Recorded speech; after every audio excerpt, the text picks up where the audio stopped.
Okay. Welcome to Leather Brains, the podcast for fantasy football. Now, introducing your host, Hunter SlapDawg Amaruso, and Matthew Scotty Holtmeyer.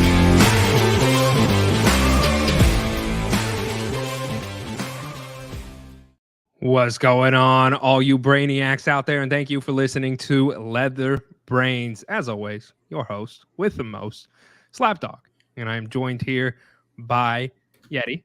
It's Wednesday for those that are listening live. It is Thursday for those that are listening on the podcast. But welcome. Almost a weekend, Brady. We're almost there. There is a lot to talk about today, Yeti. There is a lot to talk about. The GOAT has bleated his last bleat. Has yeeted his last yeet, and now he is in permanent vacation mode, at least for the foreseeable future, until he does that media deal. So we got to talk about Tom Brady today. We got some new head coaches on the NFL horizon, which is very exciting. So we're going to talk about that, and then we're going to round it off at the end of the episode here with some fantasy football conversation, because that is the staple of Leather Brains, is talking about some fantasy football. So today we are going to be going over the running back ADP, the top 10 ADP versus where they actually finished and who may have finished in their stead. So, Yeti, is there anything else we need to cover before we get down to business? Let's get down to business. Let's do it, baby. Let's get down to business. All right. I mentioned it. We kind of talked about it. Let's start with Tom Brady. He is retired again. The GOAT. He has put down his weapons. He's put down the guns, and he is now a free man.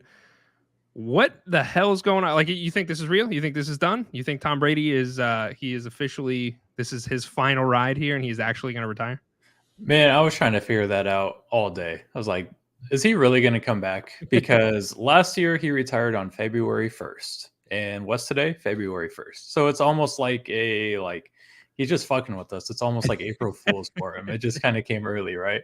Yeah. But, since the NFL's rigged, or, it's scripted, it is, according to our Chiefs fans, I think what's going to happen is he retired, right? He's going to go chase after Giselle again. Oh. That's not going to work. And then he's going to be like, all right, fuck it. The 49ers need a quarterback. I'm coming back. And he's going to unretire. So you think he's going to go try and save his former marriage? It's possible. it's all scripted. So the whole NFL is scripted. So that is a good point. I don't know if that happens. I don't think he gets the girl and the sport. And I think he's already burned his bridge with the girl, and now he's come out and perhaps burned his bridge with the sport. I think he's, where the Jets was the rumor that we started with the Jets with Tom Brady. Was that too much for him? And he had to call it a day. He saw that on Twitter and he got scared, man. I think there was just too much pressure. Yeah. He saw himself in the Jets jersey, and that was it for him. That was it. I think he's done. I think he truthfully, I think he is actually done this time, and it makes sense in my mind. Because what else does Tom Brady have to do? Like, where would he go? What would he do that would actually make sense for him? Like, there is no perfect. The 49ers is probably the most perfect fit if you want to get down to brass tacks, but I don't see it actually happening. I don't see them spending the money that maybe he would want. Not that he's one of the most expensive quarterbacks out there, because he's not, but he didn't look great this year, as we've already touched on. He looked, I don't want to say mediocre, but that team struggled to stay healthy. There was a lot going on, and you could spin that narrative that it wasn't Tom Brady's fault, but the bottom of the line is the team wasn't great. And I don't think I think Tom Brady, as you've mentioned before, is starting to slow down. So I think he's done. I really do think Tom is done. I appreciate everything he has done for the game. He will go down as one of the best quarterbacks, if not the best quarterback in NFL history. But I think his reign is over. I think we're finally the wrath of Tom Brady we no longer have to feel. Yeah, and I feel like we could have had this conversation last offseason too. Like, he doesn't have anything else to prove, Like, he could come back to Tampa for another year and try to win a Super Bowl, but he's done it all. He's set every record that there is to be set. He's won 6 rings. He's been to countless all Pro Bowls, countless all NFL status. Like, he's done it all. And he signed a deal with Fox last year to be a broadcaster, $375 million. So, I mean, money is not obviously it's the least of his concerns at this Correct. point. But like, I think he's got to be done. I hope that he is and I think he will be a better broadcaster than Tony Romo. I can't stand Tony Romo. I absolutely despise him as a broadcaster. I think he's probably one of the worst broadcasters I've ever listened to. Mm-hmm. I'm excited for Tom Brady actually to be a broadcaster because not only does he know the game so well, but I think he is much more poised and speaks a hell of a lot better than Tony Romo does. I can't stand him. Yeah, and while we're on the subject of like player broadcasters, I want to give a tip of the cap to Greg Olsen because that guy, he's a hell of a broadcaster. He is good. And he's come out and said too that it would suck if Tom Brady retired because Greg Olsen's probably going to lose a spot. But how fun would it be to have those two in the booth together? Because Greg Olsen, I mean, he breaks it down perfectly for listeners. I think my favorite broadcaster right now is I can't think of his name. RG3. I think RG3. He's just entertaining. I do love RG3, and I hope he stays on as he's like more of like a field broadcaster than like a booth broadcaster. But I do love Greg Olsen. I think Tom Brady will do great. I want Tony Romo gone. Just throwing that out there into the air. I know that Tony Romo is a listener of ours, so fuck you, Tony Romo. He's also my third cousin somewhere down the lineage. Well, I apologize then. Actually, I don't. Screw you, Tony Romo. Let's talk about about Tampa Bay though, because obviously, there was rumor that if Tom Brady was going to come back, it would be for Tampa Bay. I was trying to spin the narrative for the Jets. He's not coming back. But what does this team look like without Tampa Bay? Because I think that I'd seen something on media today. I think Kyle Trask is their only quarterback roster, and that seems somewhat problematic for this Bucs team. Yeah, and I don't think they have a top 15 draft pick either. I believe they're right outside the top 15. I think it was 19 or something like that. So they're looking they would have to trade up if they wanted to draft a rookie quarterback. But now they're in the market for guys like Geno Smith or Jimmy G or maybe Aaron Rodgers even. Yeah. It's going to be interesting to see what happens there because they thought they had that position potentially locked down with Tom Brady coming back. But now it's like their quarterback might be a rookie or Jimmy G. And then it's like, what does that mean for their weapons? Because they still have Mike Evans. They still have Chris Godwin. They have playoff Lenny, who he's probably starting to slow down. But he's not as spry as he used to be. Yeah. Do you think these guys, Chris Godwin or Mike Evans or Lenny, that they might force their way out? It's something I've thought about. I don't know. I mean, we know that these are both aging veteran wide receivers. They want another ring, but they've struggled to stay healthy. And so I don't know where the league would perceive their value at versus what they bring to the table. We've seen them struggle and we've seen them struggle in large part to stay healthy. That's the narrative that you could kind of spin. And I understand that, but they didn't look great out there, either of them. And for fantasy purposes, they were kind of both frustrating owns in some ways because, Chris Godwin had a tremendous, I think it was Chris or Mike. One of them had a tremendous drought for touchdowns. I think it was Chris Godwin. Yeah, it's Chris. And so for fantasy, it was very frustrating. I don't know where they go from here. I could see them trying to do it. And there's, maybe they get worked in a trade of some kind. We know that the Giants need some wide receiver help. The Bears could be another potential landing spot for them. I'm not sure. But I think if you're a Bucs fan, you go under a rebuild. Like, I think that's the mentality that you have to kind of start gearing towards. And I think if you're part of the front office for the Bucs, those conversations are being had right now because they're an age, all of their assets are aging. And as we've talked about on previous episodes, the Bucs defense is, a lot of them will not be Bucs next year. A lot of their contracts are up. So I think this team is going to look a heck of a lot, very obviously without Tom Brady there, they're going to look a lot different. But I think that overall, this entire team is going to look a lot different next year. And I think that a rebuild is almost imminent at this point. And if the Bucs, if they decide to go young at quarterback, it's possible that they try to trade Chris Godwin or Mike Evans for, a first round pick or a second round pick, anything they can get for these guys. Yeah. But I could see a contending team making a move for Mike Evans. In our Daddy Brains group chat that we have, I kind of floated the idea of Mike Evans going somewhere. And my first thought was to the Chiefs. And I fucking hate the Chiefs. Well, not fucking hate the Chiefs. I don't like the Chiefs very much. Yeah, that's fine. We're not a Chiefs podcast. We're not a Chiefs podcast. But I think like a team like the Chiefs, the Giants, the Bears, like you had mentioned, maybe even Arizona. They're going to get rid of D-Hop. You know, If they get rid of D-Hop, it's still in the rumor mill. I hope they do. I love D-Hop. If you love something, set it free. I do hope they get rid of him though, and I hope that we can get some decent compensation for that. Yeah. It'll be a situation we have to watch all off season though. It will 100%. Okay, so Sean Payton has finally found his home at one of the most sought after coaches in this the whole head coaching roulette that is ensuing. Has finally found his home with the Broncos of all places. So the Broncos are sending a 2023 first round draft pick and a 2024 second round draft pick for Sean Payton and a 2024 third. What are your initial thoughts with this? Man, I have so many questions. My first question being is do you think that Sean Payton made Drew Brees the quarterback he is, or do you think it's the other way around? I think it's the other way around. You think Drew Brees or Sean Payton made Drew Brees? I think Drew Brees helped Sean Payton a lot more than we realize. I'm a Cardinals fan. We are currently looking for a head coach. And initially I really like when I first heard that Sean Payton could come back, I was like, yes, like I want Sean Payton. Then I started thinking about it more, and I decided I didn't want Sean Payton as a head coach, and so I'm glad that the Cardinals did not go with Sean Payton as a head coach. But I think that a lot of this had to do. Drew Brees is a great. He is on paper. He's a great. Like we're not going to argue that. Hall of Fame quarterback. Yep. He is 100%, and I think that Drew Brees maybe helped Payton a little bit more than people realize. So I don't know. Do you share that same sentiment, or do you disagree with me? I'm going to go back and forth on it, I think, all offseason, to be honest with you. But we're going to figure it out pretty quickly, yes. I would say, in this offense. Do you think that he can possibly turn around Russ Wilson? Yes. I do think that. I think that, we saw the Nathaniel Hackett experiment, and it was not great. There was a lot, but and shame on us. Here we go.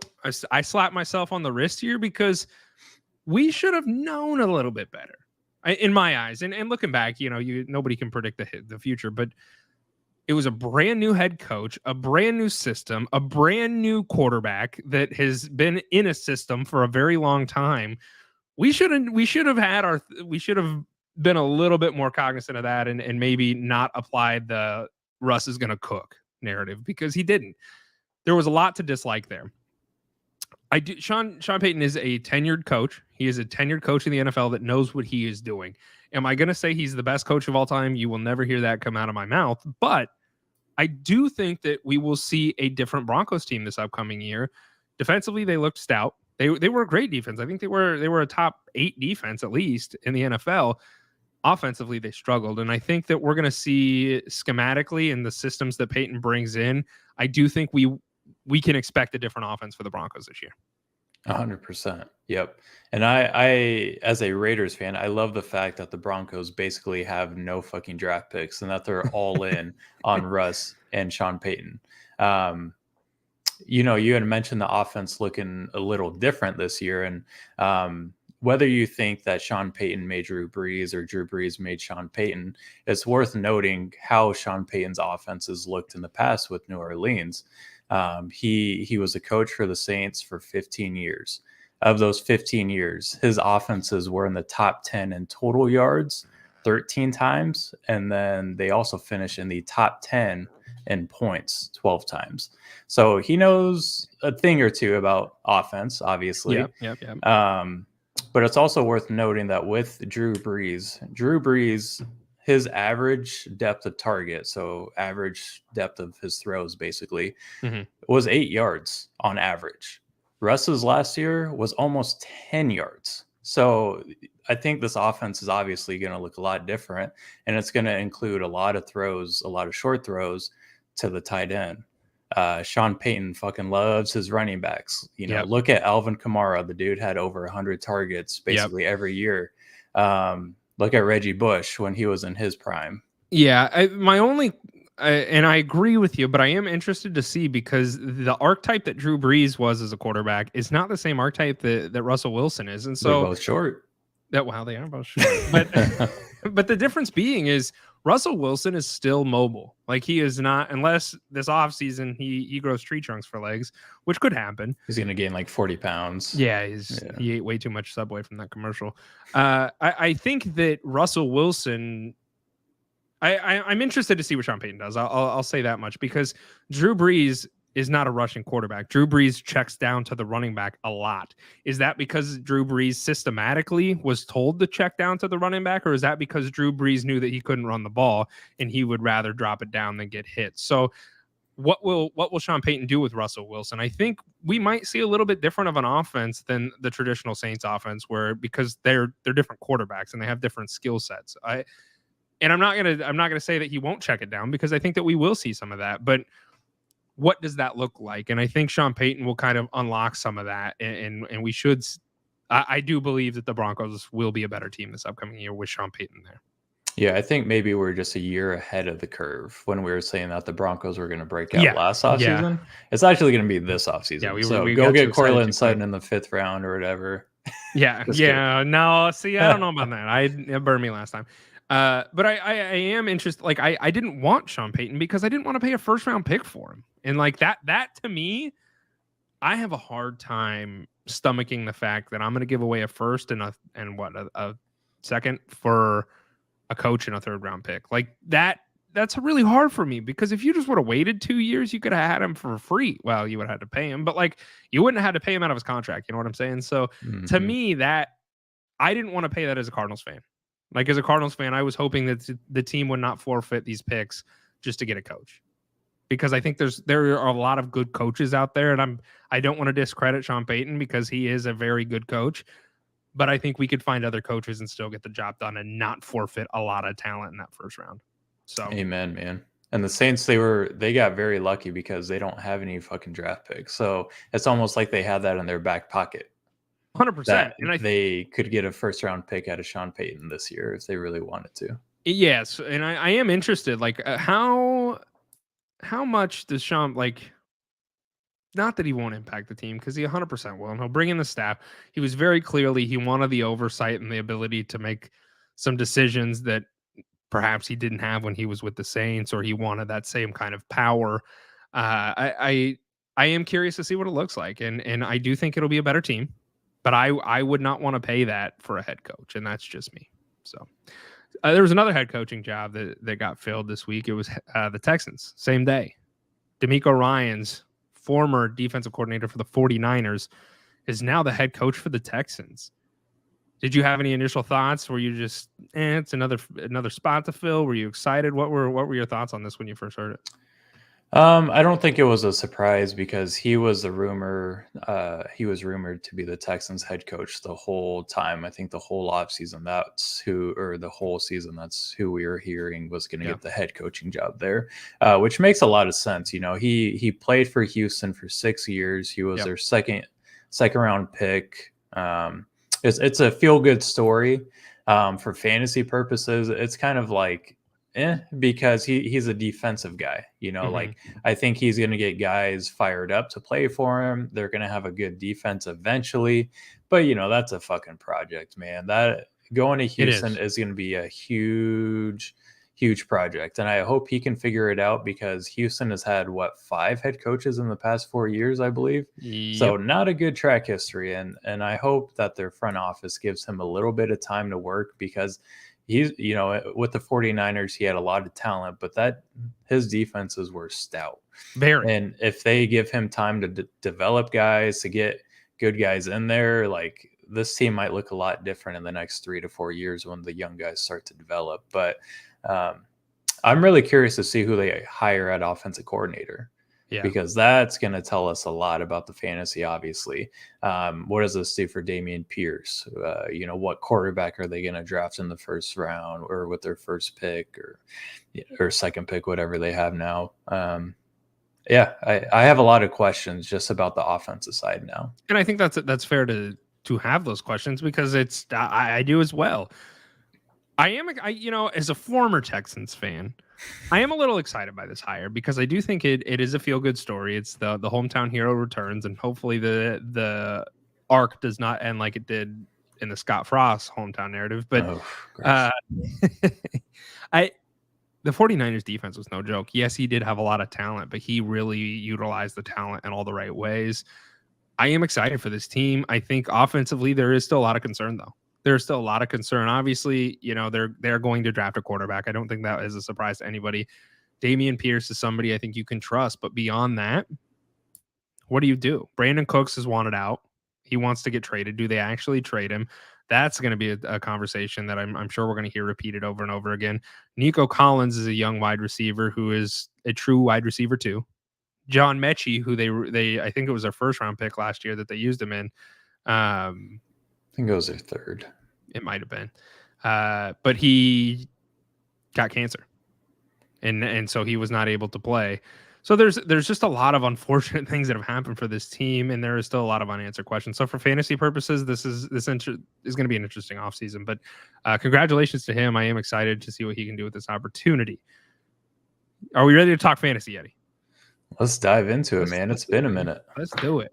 All right, we're going to start off today with all of the rest of today with the running back edition of ADP versus the actual finishes. So Yeti, I want to take you back. I want to take you back to what, August? Feels like just yesterday, man. I know it does, baby. And we're mock drafting for redrafts. You, Scotty, 50 times a day. 50, yeah. It was nonstop. First person off the board every time, no matter what, without fail, is Mr. Jonathan Taylor. He was the most sought after running back this offseason. We need one of those womp. Yes, we do. He was the 101, the first pick off the board. After what he did last year, Yeti, there was reason to take him as the first overall pick. He was absolutely electric. The year before, he was a late first round, early second round unknown. People were somewhat skeptical about him, and then he took the league by storm. He took so many people to fantasy championships. So let's take him 101. And what happens, Yeti? He finishes as the running back 30 on the year. Oh, man. Might be bust of the year candidate. So if you guys do not already know, and I will talk about it again, but go vote for our fantasy football award. Go over to Twitter. Go over to whatever social media platform you follow us at and go to the Google form. It takes 2 minutes to fill out. And one of those is biggest bust of the year, and Jonathan Taylor is on that award because he was drafted first overall, and he was abysmal for your fantasy teams. I mean, I think there's a couple things here that you could contribute to that, but what's your initial thoughts there, Big Yeti? You know, it's kind of a slap in the face because all offseason we were saying, oh, Matt Ryan, he's going to be such a huge upgrade for this offense. You know, they're going to be able to drive the ball a little more. So that means more red zone touches for Jonathan Taylor. That means more touchdowns for Jonathan Taylor. And he ends up with 4 touchdowns all season. Obviously, you know, he got hurt. He missed 6 games. I believe he had, a foot or an ankle injury? Yeah, ankle injury. Yep, that's right. But all year, it was, I mean, the whole Colts offense, which is so inconsistent, man, between switching between Matt Ryan and then Sam Ellinger, and then Nick Foles towards the end of the season. But obviously, JT was gone by that point. Let's not forget they also fired their head coach halfway through the year. Yeah. Yep. And I think the biggest shock is the regression in the offensive line. Because I think the offensive line that they had this year is the same as the one they had last year. And they were top in every category last year as far as offensive line goes, and they fell off a cliff. Do you blame the quarterback for any of that? I do, because teams are going to fucking load the box. You know, there's going to be 7 to 8 guys in the box consistently when you can't beat them over the top. So Jonathan Taylor, I would be willing to bet that he faced the most 7 to 8 man boxes in the whole NFL, which it's hard to do for fantasy production, right? 100%. So I still think the future is bright for JT. I agree. He's going to get all the touches in that offense, obviously. Now they just need a quarterback. They need somebody who can actually air it out to relieve the pressure in the box. Yes. And I think that was where we were wrong last year. Is it wasn't John Taylor was terrible, but Matt Ryan was not that game script manager that I personally had thought he would be. We talked about that at great nauseum last offseason. Matt Ryan's going to change this whole offense, and Michael Pittman's going to be very relevant now because they have somebody who can throw the ball. They don't need Matt Ryan to be spectacular. They need Matt Ryan to manage the game, and they have special talent in John Taylor. Mm-hmm. Very obviously, there were some issues there, and for that reason, John Taylor did not do you well. But I do agree with you, though, Yeti. I do think that he has a better season. Or there is a brighter future for him, but they just got to figure out that quarterback position, and then let's kind of see where we go from there. And something we also didn't bring up is, I mean, you said that they fired their head coach, but I think the new head coach is going to say a lot about this offense too. Mm-hmm. What are they going to do? Are they going to completely change things up and be a pass first offense? I mean, obviously you don't want to do that with JT, but it's like we don't know what that looks like yet. Yeah. And I think that's going to largely be dependent on, first off, who is the head coach. Jeff Saturday has had his second interview with them. I know he is one of the candidates, and he was the interim head coach when Frank Reich got fired. So is Jeff Saturday just going to become the permanent head coach? What's going to happen there? I don't know. I have no idea. But I think that we have to figure that out. And then after that, figure out what kind of quarterback they're going to get. And then that's going to kind of speak some of the future, because the wide receiver weapons are pretty great around there. Alec Pierce was certainly usable, both for fantasy and for when they relied on him with Matt Ryan back there. Michael Pittman is the wide receiver one in that offense, who is a very good wide receiver. So like they're not bleeding at the wide receiver position. They just need a quarterback to get them the dang ball. Yeah, and they need a good head coach who can actually draw up plays. Correct. Second running back off the board here at the 102, Yeti. The guy who many people did not want to touch with a 10-foot pole because he burned you the last 2 seasons and he came back to relevance. That's Christian McCaffrey. Welcome back. Welcome back, baby. Welcome back. You were drafted second running back off the board, and he finished as running back 2. So if you drafted him there, you were like, that was perfect. You did exactly what you were supposed to do there. So congratulations to Christian McCaffrey owners. But there is a little bit of a narrative here that I think we could talk about. He started with the Panthers. He finished the season with the 49ers. And I think that probably plays a decent portion of the reason that he finished where he did. I don't want to take any talent away from Christian McCaffrey because he is one of the best running backs in the NFL. He's usable in the running game. He's usable in the passing game. He's a utility player, and the Panthers used him like that. But I think the problem with the Panthers is that's all they used in that offense. Mm-hmm. And so I think that the wear and tear on his body, we saw that the last 2 years when he started out pretty electric with the Panthers, and the Panthers ended up trading him. And I think that really actually helped his fantasy value, in my opinion, because it gave him some longevity, and there were other weapons in the 49ers offense that were utilized. So all the pressure was not on Christian McCaffrey. Exactly. I think if he stays with the Panthers, you get the traditional Christian McCaffrey that we had grown to know. Is he's going to miss some time towards the end of the season, and Matt Rule was going to run him into the fucking ground. Yep. So literally. Thankfully he got out of town when he did, because he played the whole season, which I think was the first in 2 to 3 years, maybe since his rookie or second year in the deal, or in the league rather. So you have to, I know going into the offseason, it was a big question mark. Mm-hmm. Do I really want to touch Christian McCaffrey with my first or my second pick? Like, that was a huge concern, and JT was always a no-brainer because he's going to get the volume. He's going to stay healthy. He's a younger back, but Christian McCaffrey, man, he had top 10 finishes at that running back position, and he was electric every week for you, whether he played for the Panthers or the 49ers.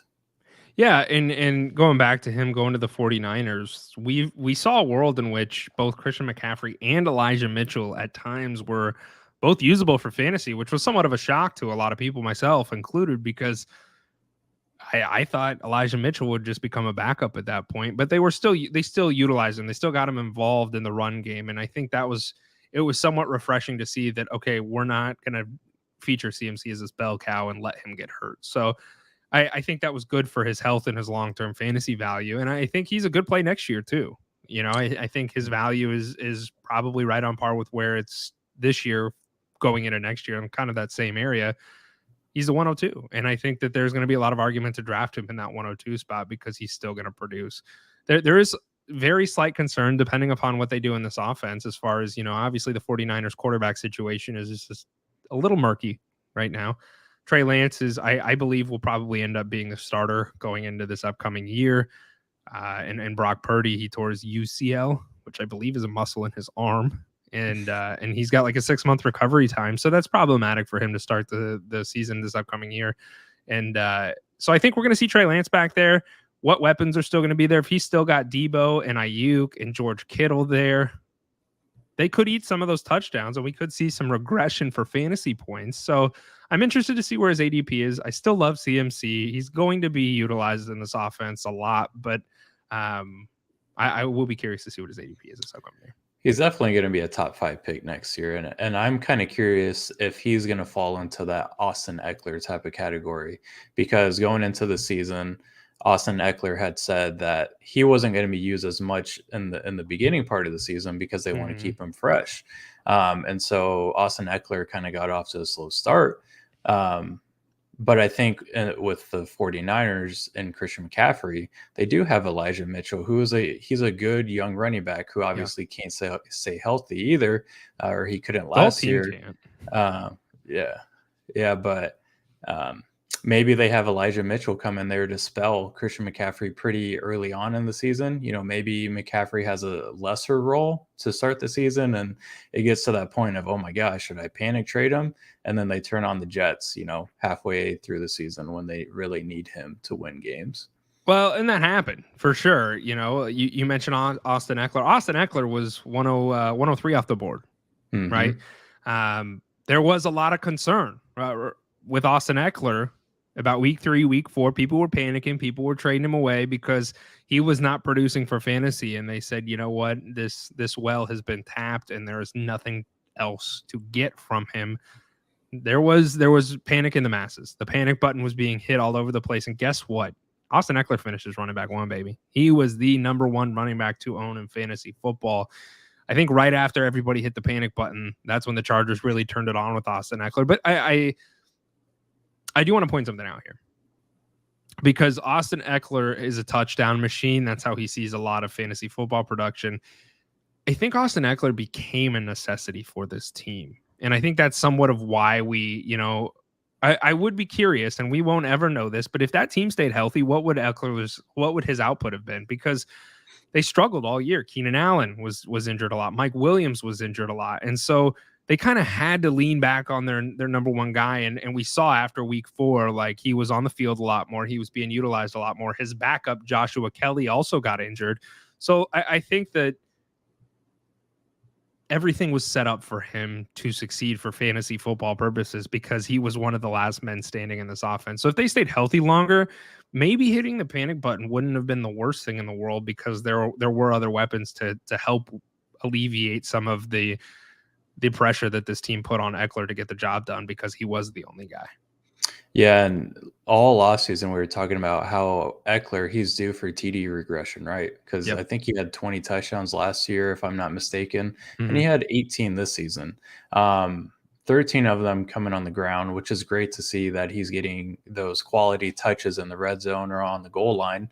But, to counter your point of him maybe getting more touches because of the wide receivers' health, he had about the same amount of targets that he had last year, with a healthy Keenan Allen and a healthy Mike Williams. So I think Austin Eckler is just, he's not a true running back. He's got to fall off the rails at some point, Yeti.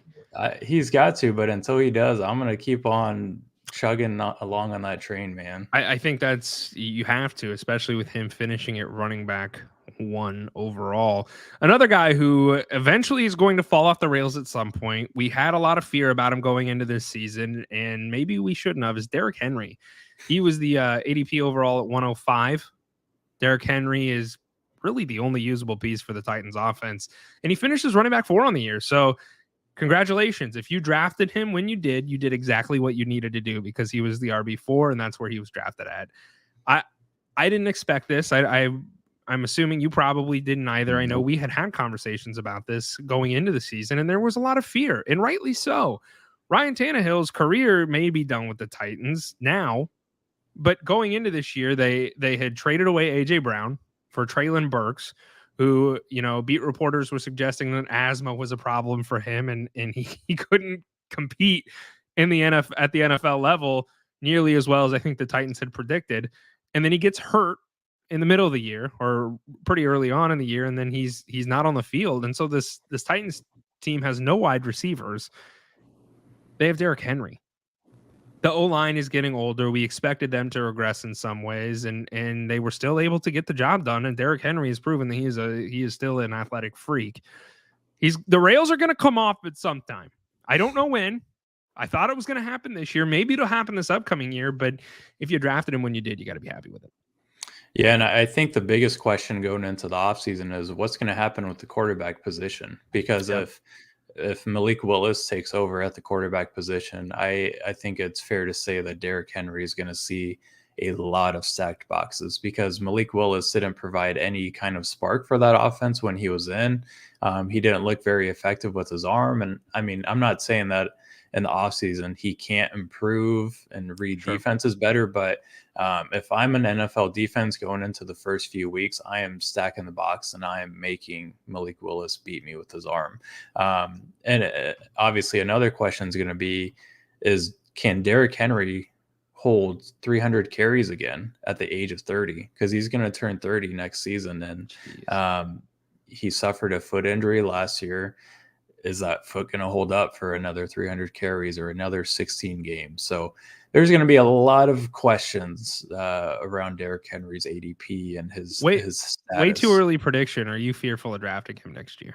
Yeah, I mean, I was fearful of drafting him this year, so I'm going to carry that prediction on to next year. That's a good thing, and I agree with you. I was a year early. That's all it was, man. I couldn't read the year in my genie box. Damn it! You have to be worried.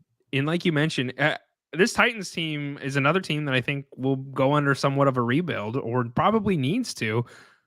They need wide receiver help. I don't think that's a surprise to anybody. Their offensive line is aging, and Derrick Henry is not getting any younger either. So I don't. But in the same breath, damn if they don't have a good coach. Mike Vrabel. The Vrabel's up there for coach of the year, man. Every year I look at the Titans on paper and I'm like, this team's going to be awful, and they always find ways to succeed. And I have to tip my hat to Mike Vrabel, because that's coaching. That I think that really goes to coaching, and so I have a lot of respect for Mike Vrabel and what he has done with a team that I don't think a lot of people expect to perform pretty consistently. He still finds a way to get it done. So we'll see what happens for them. But I am afraid of Derrick Henry going into this next year. 107 overall. The man can cook. His name is Dalvin Cook. He was drafted as running back 5 overall. Also, I don't know if he can cook. He may or may not be able to. But he didn't finish at running back 5. He finished at running back 10. So you missed a little bit, but you still got to be, you can't be pissed off with the overall production from him. He was still usable. He finished with 14.7 points per game.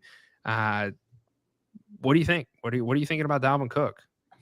You know, he actually stayed semi-healthy for a whole season, which is kind of surprising. I know towards the end of the season, he fucked up his shoulder like he always does, but I feel like that's just Dalvin Cook now. If he doesn't have a shoulder injury towards the end of the season, you're kind of like, oh, what the fuck's going on with Dalvin? You know, what's next for him? But I think, you know, going into next season, I think this is another guy who's going to be he's going to be a top 10 running back drafted again. But I do have concerns with Dalvin Cook's age now. You know, he's going to be 28 when the season starts. I just mentioned his shoulder injury history. He's gotten a shoulder injury almost every year. He tore his ACL a couple years ago. So, you know, can he stay healthy for a full season? He's going to be in that kind of Christian McCaffrey type of position next year. Is like, do I really want to touch him again? And that's going to be a hard battle for, I think, you know, me, you, and other analysts in the industry to decide on too. 100%. I think that, you know, there's first and foremost, what's going to happen with the quarterback role, right? Because Kirk Cousins on a 1-year deal. I do believe that Kirk Cousins will suit up for the Vikings again, and I Mhm. think you and I have had conversation. You agree with that, but they got to figure that out. So Kirk Cousins has to come back, but then let's look at all these weapons around here too. Does Adam Thielen come back? Because Adam Thielen is certainly aging, but he was still useful this year for that team, and so if Adam Thielen comes back, you've got Justin Jefferson, you've got T.J. Hawkinson, so there are a lot of weapons on this offense. And does Dalvin Cook regress in that regard as well, because they do have some other offensive options? I still think if he can stay healthy, obviously that's going to be the huge question mark. But if he can stay healthy, I think he is still going to be in that top 10 running back range. Mhm. Now, if he's going, in the first round, if he's going in the early to middle second round next year, I'm not going to be as excited to draft him in that position. And it's also worth noting that his backup, Alexander Madison, is a free agent this Oh, year. really? Okay. Yeah, so he's not going to be around a spell. Dalvin Cook, I know they probably have another rookie running back behind Cook, but they're not going to be able to rely on Madison like they had when Cook got hurt. So yeah, and he was usable. Madison was a usable running back in lieu of Cook getting injured. Yeah, that was a handcuff to own, I think, for the past 2 to 3 years, because 100%. Madison's a stud. Yeah. Who you should have drafted here, Yeti, and who you were very adamant, you were yelling on the mountaintops all last season, Saquon Barkley, whose ADP was middle of the second round, if not a little bit later. And you were screaming, Saquon Barkley, redemption year. You need to be on the lookout for him. And he finishes running back 5 overall. So kudos to you. I want you to pat yourself on the back, because Saquon Barkley got it done, baby. He was the guy to own. And he didn't even crack top 10 running backs to own going into this whole thing. So we can talk about Saquon very briefly here if you'd like. Saquon, Brian the Dabes, we'll call him. Brian Dable came in and did a hell of a job with that Giants team, because they had nothing. They had nothing. Saquon Barkley has struggled to stay healthy.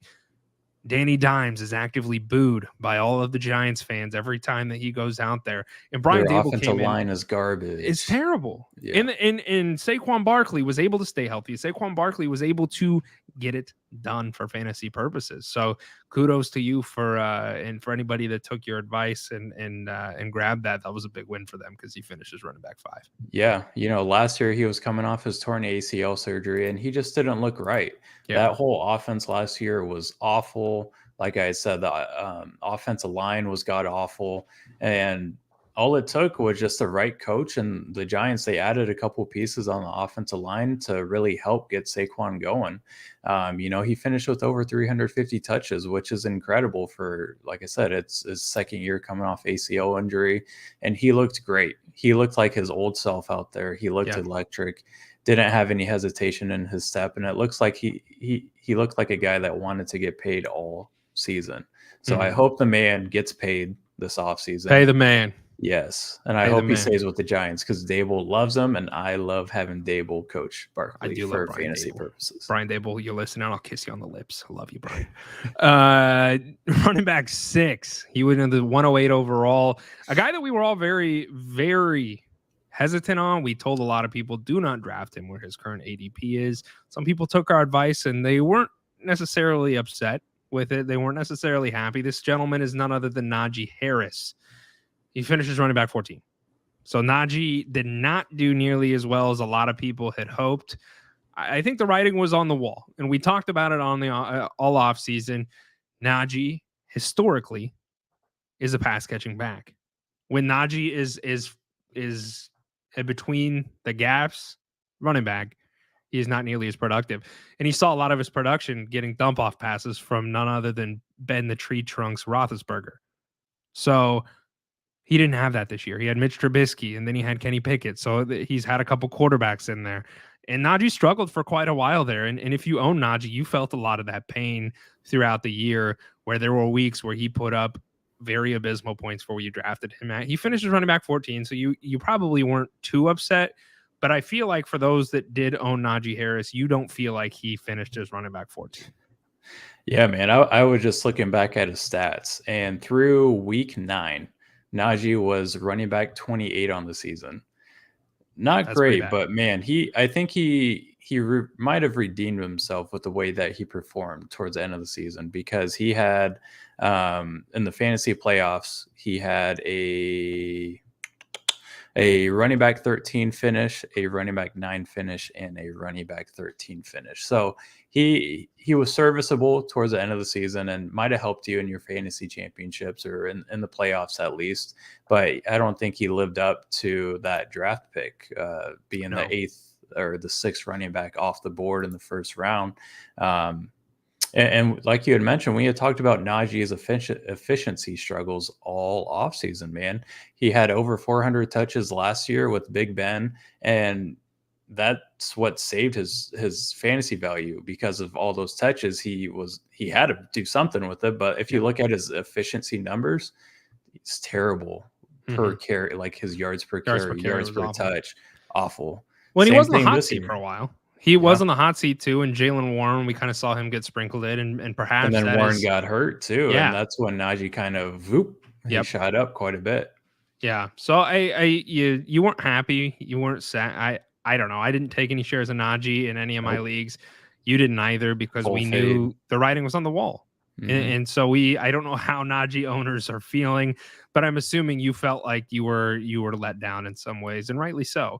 Who you should have drafted here was Nick Chubb, who was his average ADP was end of the second round. So Nick Chubb, somebody that a lot of people were kind of thought that there would be some regression. He's getting a little bit older. He's still getting it done. Nick Chubb is still, and then there's Kareem Hunt, of course. So what did that backfield look like? And that was really interesting to me, because we didn't really see nearly as much of Kareem Hunt as I had thought that we would. And that to me is surprising. And I don't know why we didn't see it. Yeah, he was still on the field, but like as far as fantasy football production, we didn't really see much out of Kareem Hunt this year. So I found that somewhat peculiar, because Nick Chubb was on the field way more often than Kareem Hunt. And I think that's kind of new for the Browns in a lot of ways. Yeah, and then we have Kareem Hunt, who's going to be a free agent this offseason. Yes. So it should be all the writings on the wall for Nick Chubb to have this backfield. He's going to turn 28 years old next year, and we kind of saw his splits change quite a bit when Deshaun Watson came in. Obviously, the Browns weren't running the ball as much when Watson was playing, so it's going to be an interesting conversation that we have this offseason on how this offense is actually going to look with the full year with Deshaun Watson at the helm. I agree with you completely. Donovan Peoples-Jones certainly is an interesting own to me. Amari Cooper also is, but he's an aging asset. So for Dynasty, Donovan is an interesting own. I'm not saying go break the bank for him, but and then maybe Nick Chubb is a potential sell. And I'm sure we'll talk about this as the season progresses, but he could be a potential sell for Dynasty players out there, because maybe the Browns are not going to run the ball nearly as much as they have. I think that is a fair thing to state. And I think that you should expect some of that, just given the fact that they do have Deshaun Watson, who is a multi-talented quarterback, and the fact that he can run and throw the ball pretty dang well. So, all right, that is Najee and Nick Chubb. So let's move on to number 7 overall with an average ADP of 1.10. So last person drafted in the first round for those 10-team players out there is Mr. Joseph Mixon. Slaps, do you remember when I said I would probably draft Joe Mixon over Christian McCaffrey? Or I did. In fact, that's exactly what I did in the draft this year. And it was, look, here's the thing. Joe Mixon finished as running back 12 on the year. So wasn't great, but he wasn't terrible. He was certainly, you owned Joe Mixon, you played him every week. And there were weeks where you owned him and you were happy that you played him. And then there were weeks where you bit your own tongue and you're screaming inside because Joe Mixon did not do nearly as much as you had hoped that he would. Certainly, you should have drafted CMC. Week 9, Joe Mixon, where he probably fucked your whole fantasy week because the dude put up 55 PPR points. With insane. Fucking 4 5 rushing touchdowns. Yeah. It was insane. It was absolutely nuts. Joe Mixon, and that probably saved a lot of his production this year as far as getting him to that running back 12 spot, if I'm being completely honest. Because if you take that game away and you law of average that down, Joe Mixon's probably like low teens, high 20s for running back on the year. So that game was certainly an outlier that did a lot of benefit for you. But Joe Mixon was not somebody that you were super excited about if you owned him. I ended up actually trading him away at one point to get Cooper Kupp, and that's a whole conversation in and of itself. But Joe Mixon was what he was, right? Going into after that explosive game that he had in week 9, he fell off the cliff. He finished as RB 33 after that game towards the end of the season. So maybe he used all of his juices on that one game. He had a couple in, like I think he was nagging with a little bit of injury. We saw P. Ryan come in for 1 or 2 games and P. Ryan looked good. He certainly was feasible. Joe Mixon kind of scares me going into next year a little bit. And so I'm a little bit more hesitant to draft. I certainly wouldn't draft him in the first round. But it's going to be an interesting offseason for Joe Mixon as far as where his ADP lies. Yeti, the person that you should have drafted here was none other than Tony Pollard. Not Please Zeke. set him free this offseason. Not Zeke, but Tony. That's who you should have gotten. Please go somewhere good this offseason. God, I hope so. Because Jerry Jones is hurting this young man so much. He's got him locked up in his locker with a chain attached to his ankle, and he only lets him come out for game day, and he only lets him come out when Zeke doesn't want to play. Yeah. And it sucks because he's so much better than Ezekiel Elliott. The unfortunate reality is Jerry Jones is a moron who signed Zeke for so much money that he has to use Zeke when he's healthy. Yeah. That's the problem. He looks at Zeke and he's like, is that fucking Emmitt Smith out there? I need to give him all the money in the world. That's probably what Jerry Jones thinks out there. Tony Pollard is a better running back than Zeke, and he looked it every single time he was on the field, and that is why he finished where he did, is running back 7 on the year. His ADP was 9th round, Yeti. The 9th round. 9th round. That's where you should have drafted him. It just blows my mind that he finished as running back 7, even though he was a backup. Yeah, he was the handcuff to Zeke. Zeke was, actually, he wasn't top 10 on the board, but he was pretty damn close. He was right off that. And your handcuff went off and won it for you. So Tony Pollard, as you just mentioned, he is a free agent going into this year. And he did break his ankle in the playoffs. That's true. And I do remember that now that you say that. Thank you. His value could go down quite a bit from where he was hoping his, to get a bag, make some money, go to a team where he could be an RB1. I think there is a potential that depending upon the market, he ends up wearing a Cowboys uniform again. And I think it's going to come down to money for sure. And going to come down to when he is able to play football again with his ankle. Really sucks for Tony Pollard, man. My heart goes out to him because that is just awful. He was due to get a bag, and he should have. So we'll see what happens. We'll keep looking at the news on that one and kind of see what goes on here. But we're going to go to number 8, which is Alvin Kamara. ADP 203 off the board. So beginning of the second round, Yeti, he did not do good. He was a huge problem. He finishes running back 17 on the year. That is extremely problematic for Alvin Kamara owners. Not a good look.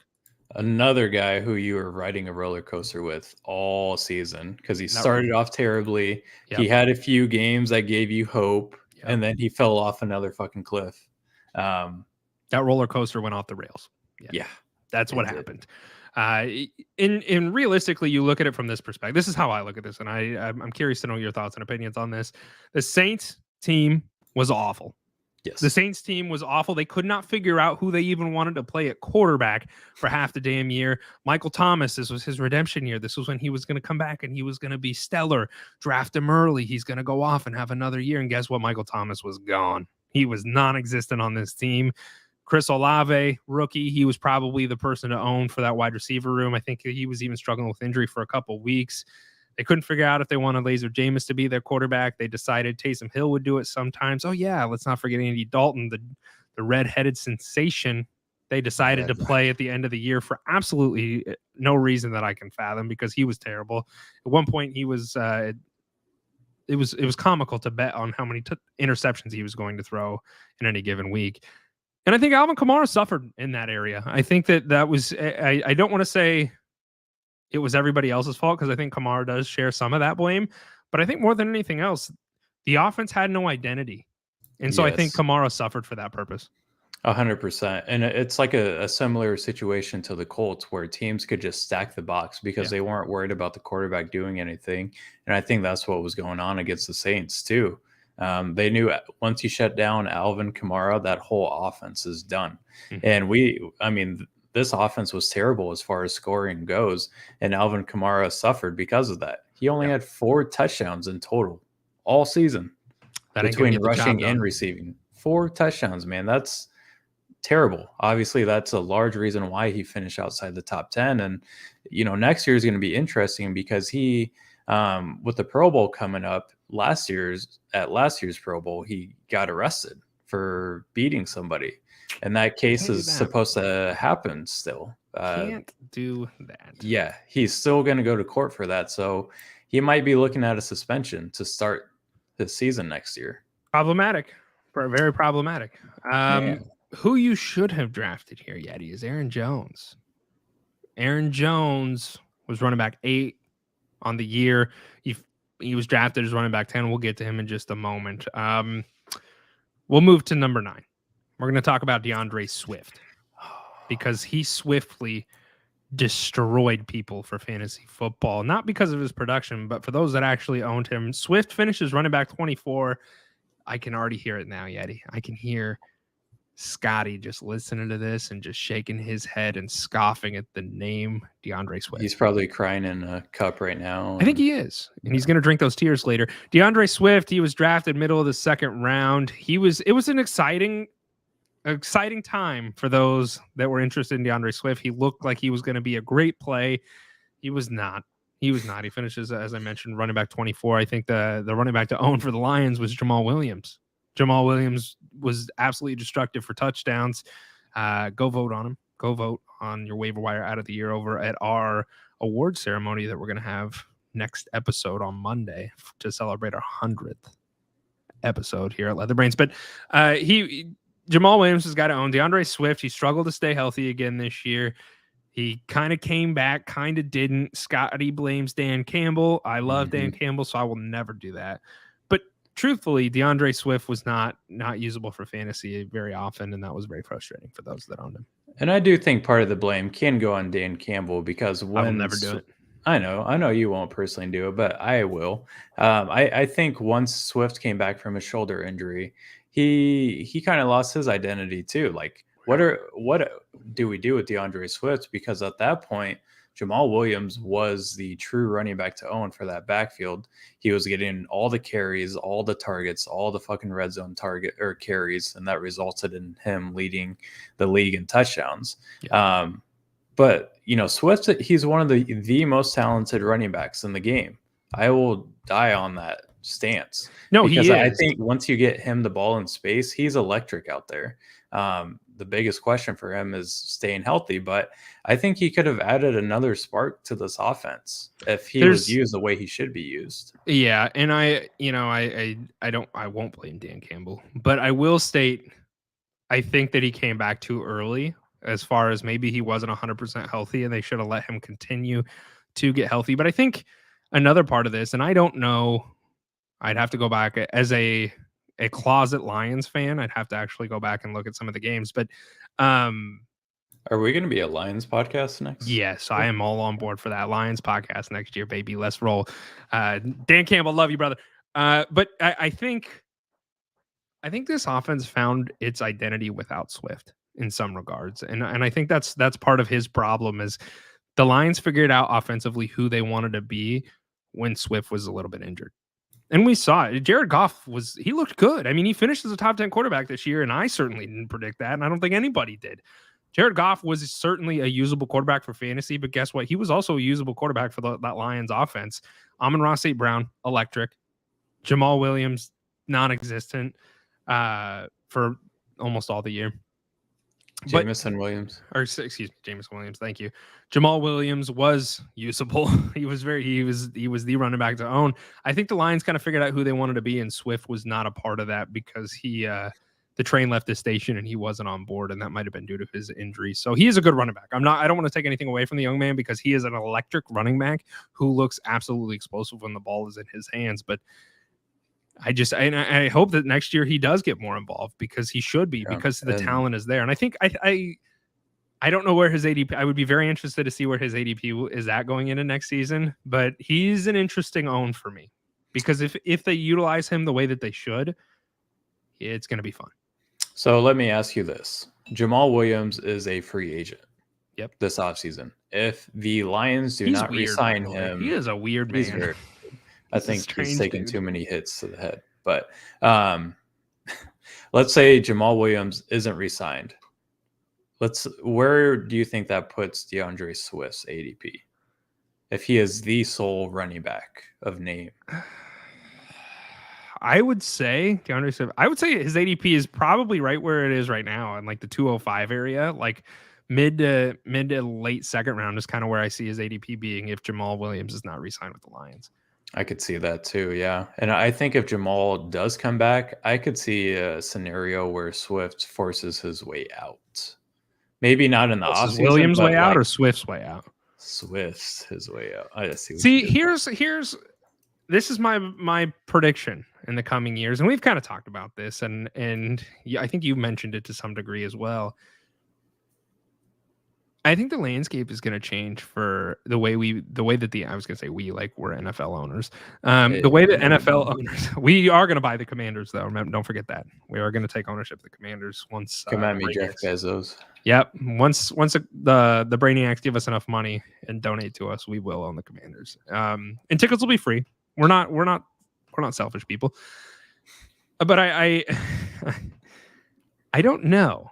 I don't know what is going to happen, but I get the impression that the NFL is going to not pay running backs nearly as much as they have historically, and I think it's going to go. I think some of the money is going to be placed more towards wide receivers. They're healthy longer. They don't take as much hits. They're a much safer option from just looking at it, like from a viewer standpoint.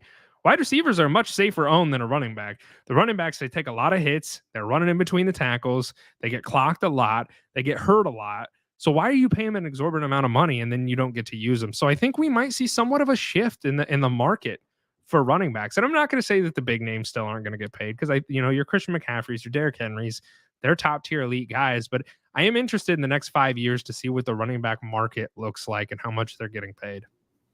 Yeah, and I'm trying to pull up the numbers now, but if you look at the top paid running backs and you look at their teams, none of those teams are winning Super Bowls. No. Besides Christian McCaffrey. I think he's an exception to this. But like in 100%, I could not agree with you more. Like, you look at what the 49ers did with CMC. He was lined up in the slot sometimes. Like he's like Deebo Samuel. They put him anywhere and they can do anything, and he's so talented that he can run routes and he can go catch balls, and he's able to do that. I don't think you're going to see a lot of that out of like a Derrick Henry or someone along those lines. Like Nick Chubb even. Yeah, exactly. So those guys are different. They're built different, so to speak. But you have somebody like Zeke. Zeke's contract versus what he is actually worth is significantly different. The problem is they paid him a shit ton of money, so they're kind of stuck with him. They're stuck with an aging asset that is not producing the way that I think both Cowboys fans and the Cowboys organization had hoped that they would. Tony Pollard's a great example of that. So I think that the market will change. I think it should a little bit, because unless you're one of those CMC type guys, you more often than not, they hurt their teams by getting paid too much money given the production that they give on a consistent basis. And I can find a running back in the later rounds of the draft to fill my needs if I want, in the rookie drafts. I can do that. I don't need to go out. I'll go play running back for teams. Yeah, I'll draft you right now for the Commanders. Yeah, I appreciate that. I would definitely. I'll play running back for our Commanders team. We're going to change the name though back to the Redskins. I think we decided, just for comedic purposes. Okay, the running back you should have drafted here is Ramondre Stevenson, who his average ADP was almost the 11th round. Goodness gracious. Talk about a late round addition that really changed the trajectory of your fantasy team. Ramondre Stevenson, running back for the Patriots. There was some concern.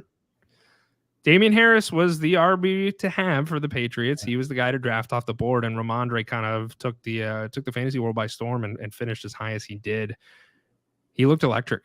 Largely due to the fact that Damian got hurt, but yes, Stevenson. I mean, when he got the carries, he looked electric. Like he did. It was kind of like a Zeke versus Pollard comparison with Stevenson and Harris, because Stevenson, much younger running back. He looked explosive. He was running dudes over. Like his yards after carry is insane too. So like you had to be excited.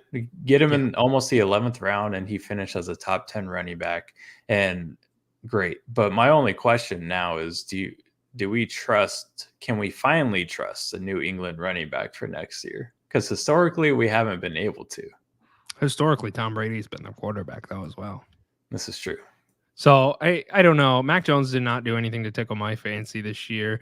Their wide receiver room is somewhat of an issue. Jacoby Myers is really the only usable wide receiver for them, and they need help there. So I think they kind of relied on their running game because that's what they had.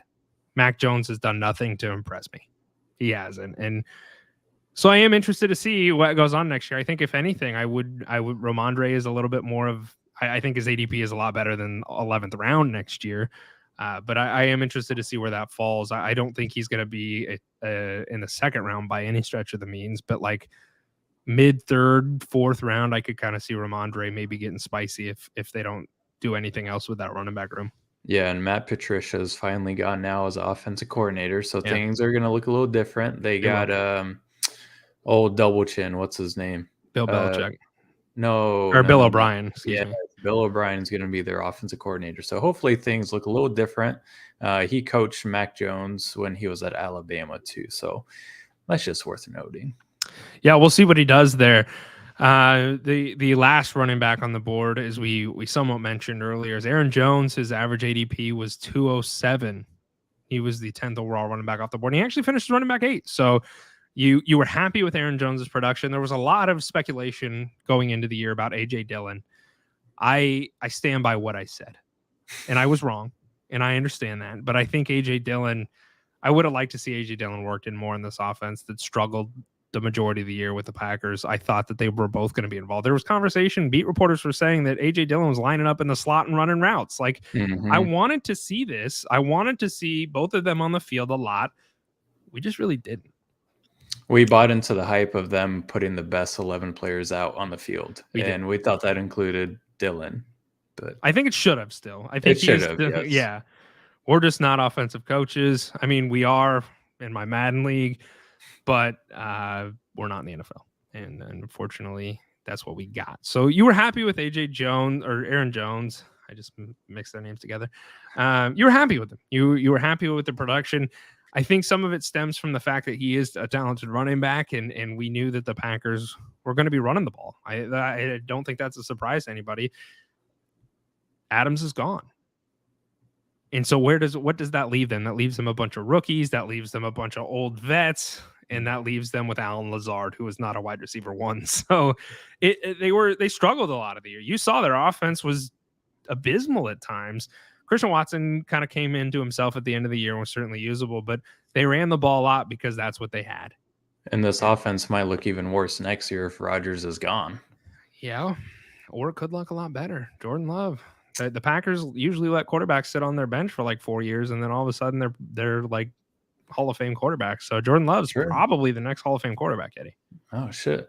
You should clip that because that might be true in the next 10 years. All right. I'll clip it right now. I'll even put it on our socials for by the end of the week. Jordan Love is the best quarterback in the NFL. You heard it here first, everybody. Future Hall of Famer, easy. Yes, hands down. But that's it. If you drafted Aaron Jones, he finishes 8th overall, and who did finish at 10, that would be Mr. Dalvin Cook, who we already covered. So that wraps it up for our fantasy ADP versus where they finished at for the running backs. I'm sure next week you and I will explore wide receivers. We did quarterbacks last week, and so we'll do running backs. We did running backs this week. We'll do wide receivers next week. There's one more thing I want to talk about very, very quickly, and it is the Pro Bowl. Because I forgot to talk about it at the beginning. Let's talk about the Pro Bowl, Yeti. Your former quarterback, Derek Carr, is a Pro Bowl quarterback. The quarterback who got benched and then said he will never wear a Raiders uniform again, left the stadium and has not returned, will be returning for the Pro Bowl. I'm going to say this. This is my own thoughts and opinions. The Pro Bowl is a fucking joke if Derek Carr is a Pro Bowl quarterback. Absolutely a joke. No room for it in my mind. Yeah. I don't even know what to say about it, honestly. I think this is a perfect case of saying that the NFL is rigged because because they have this whole storyline going on that Derek Carr, he's not going to play another down for the Raiders. And then all of a sudden, let's get him a fucking Pro Bowl invitation, even though he had probably his worst career ever or worst season ever. But he's going to go to the Pro Bowl. He didn't go to the Pro Bowl last year when he had a pretty good season per his standards. But he gets an invite this year. Yeah, it makes no sense. And who else got invited? Tyler Huntley. What in the hell, dude? Tyler Huntley is a Pro Bowl quarterback? Are you kidding me? 2 touchdowns and 3 picks. That's Pro Bowl material. That qualifies you to Pro Bowl. I guess so, man. That's ridiculous. I think not even Russ could get an invite. I just don't understand. What a joke. What a joke. How do you not? You know what? I don't know. Here's the thing. Here's what I think about the Pro Bowl. Pro Bowl doesn't matter. Get rid of it. Yeah. Be done with it. Aren't they playing flag football or something? Yes, they're playing flag football. Yeah. I may turn it on if I'm doing nothing on Sunday afternoon, but it's certainly not an event I'm going to sit down for. The Pro Bowl is a joke. Just get rid of it. Yep. If Derek Carr is considered a Pro Bowl quarterback this year or Tyler Huntley, I want nothing to do with that. Like, I just don't understand how they're like, yep, okay, he is a Pro Bowl quarterback this year. He got benched because he was playing terribly. The other guy's a backup quarterback that did not a lot. And if you're going to have these guys playing flag football out there, you might as well just fucking get rid of it and give them a big bonus for making the Pro Bowl or something. Yeah, give them an award. Give them a medal. Or wherever the Pro Bowl is. Yeah, give them a participation trophy. Yes, because these guys don't want to play. Like, they don't want to get hurt, and obviously they can still get hurt by playing flag football. They step wrong, they're going to tear their ACL, which I hope doesn't happen, but it's a very likely situation. Sure, it can happen. And then it's like, what about the offensive linemen? What the fuck are they going to do playing flag football? I think it's just 11 on 11, or 7 on 7. I don't think the O-line are going to be playing. They're probably going to have like pancake making contests for the O-linemen, and they're just going to have skillets. They'll do grass drills all day. the towel drills. I just don't get it, man. Like, it's a joke. Get rid of it. Be done with it. Like, if this is just absurd. So that's it. I just wanted to bring that up and see what your thoughts were, and share mine. Disgraceful. Yeah, absolutely. So that's it. That's all the time that we have, everybody. As we mentioned on Monday's episode, and I've kind of alluded to throughout the episode, please go vote for your fantasy football nominees for all the awards that we have for Leather Brains. We need the Brainiacs' help. So please go vote. It is so easy to do. Click the link on our Twitter profile. Click the link on any of our social profiles. It takes less than 2 minutes to fill out, and it would mean the world. We are going to have a lot of fun going live next week. We are going to have the full crew, the Leather Brains crew, on Monday's episode. We will be going live at 6 p.m. Central. It's going to be fun. The award ceremony is going to be good. We have a lot of things worked up for you guys that we really do think that you're going to enjoy. So if you have the time, we would love for you to join us. 6 p.m. Central. Put it in your calendars. Turn your notifications on for Twitter. And when we go live, you will be the first to jump in. We'll be interacting with everybody that is there. And it's just going to be a fun episode, I think. So, and for those that can't make it, of course, it will be on the podcast platform the following day that you listen to. So that's it. Go give us a follow, do all the things, give us 5 stars. We love you guys, and we are out. Thank you for listening to this episode of Leather Brains. If you enjoyed the show, please consider subscribing and leaving a 5-star rating on your favorite podcast app and YouTube, as well as following us at Leather Brains on Twitter and Instagram. If you're looking for specific fantasy advice, including draft advice, trade insight, starts and sits, or even if you want our thoughts on your sports bets, please feel free to send us a DM on Twitter for an answer and a chance to have your question featured on a future episode. Again, thank you for tuning in, and we'll be back before you know it.